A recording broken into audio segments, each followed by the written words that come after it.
एक गांव था लालपुर। इस गांव में सुनील अपने पत्नी और बेटी के साथ रहता था। सुनील को पीने की आदत हो गई थी, इसलिए सोनल अक्सर परेशान रहती थी। चुटकी भी अपने माँ की परेशानी से दुखी रहती थी।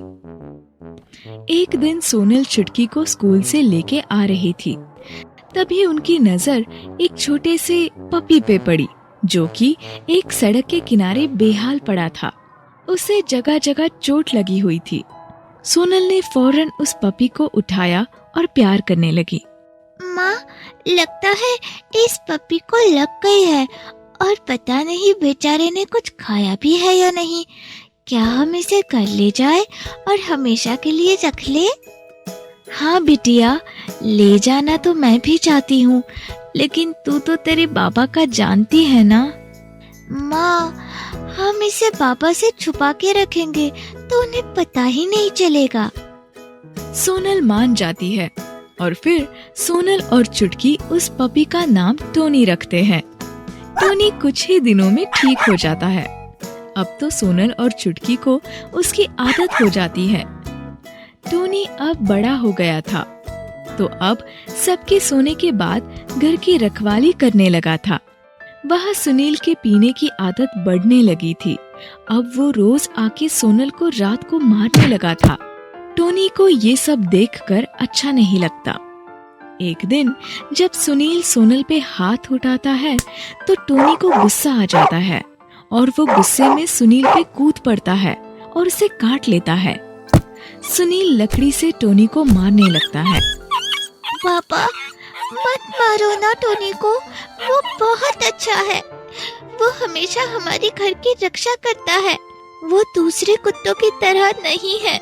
क्या बोली तू? टोनी हमारी घर की रक्षा करता है? इसका मतलब ये कुत्ता यही रहता है और मुझे पता ही नहीं। एक कुत्ते को घर में पाल रखा है, वो भी मेरी इजाजत के बिना।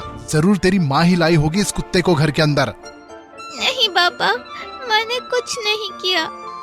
सारे फसाद की जड़ यही औरत है। तेरी हिम्मत कैसे हुई मुझसे पूछे बिना इस कुत्ते को घर में रखने की? ऊपर से इसने मुझे काट लिया। मैं तुझे छोड़ूंगा नहीं सोनल। सुनील शराब की बोतल सोनल के ऊपर फोड़ देता है और सोनल वही खून से लथपथ होके मर जाती है।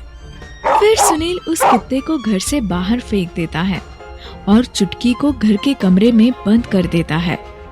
कुछ दिन बाद अचानक से एक दिन चुटकी की तबीयत बहुत खराब हो जाती है।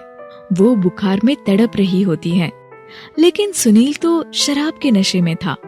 सोनल, जो अब चुड़ैल बन चुकी है, वो चुटकी की हालत देख के बहुत परेशान होती है। उसे समझ में नहीं आता कि क्या करना चाहिए। तभी उसे घर के बाहर टोनी दिखता है। वो टोनी को डॉक्टर को बुलाने के लिए कहती है। डॉक्टर आता है और चुटकी का इलाज हो जाता है। अगले दिन जब सुनील चुटकी के कमरे में आता है, तो वो देखता है वहाँ एक चुड़ैल और वही टोनी कुत्ता होता है। चुड़ैल? मैं हूँ सोनल, जिसकी आत्मा को शांति नहीं मिलती क्योंकि उसकी बच्ची का ख्याल रखने के लिए कोई नहीं है। मुझसे गलती हो गई सोनल। मैं अब अपनी बच्ची का बहुत ख्याल रखूंगा और जब मैं ऑफिस में जाऊंगा तो तब पापा मेरा ख्याल टोनी रखेगा। पापा, टोनी को रहने दो ना मेरे पास। हाँ मेरी बच्ची, मैं समझ गया हूँ मेरी गलती, और अब टोनी भी इसी घर में रहेगा हम सबके साथ। बस मुझे काटे नहीं। सब हंसने लगते हैं और फिर चुटकी हमेशा खुश रहती है। क्या ऐसे ही कार्टून्स आप भी बनाना चाहते हैं? तो आइए और सीखिए एनिमेटेड वीडियोस बनाने का तरीका। आगे की जानकारी के लिए मेल कीजिए karanvkapoor@gmail.com पर।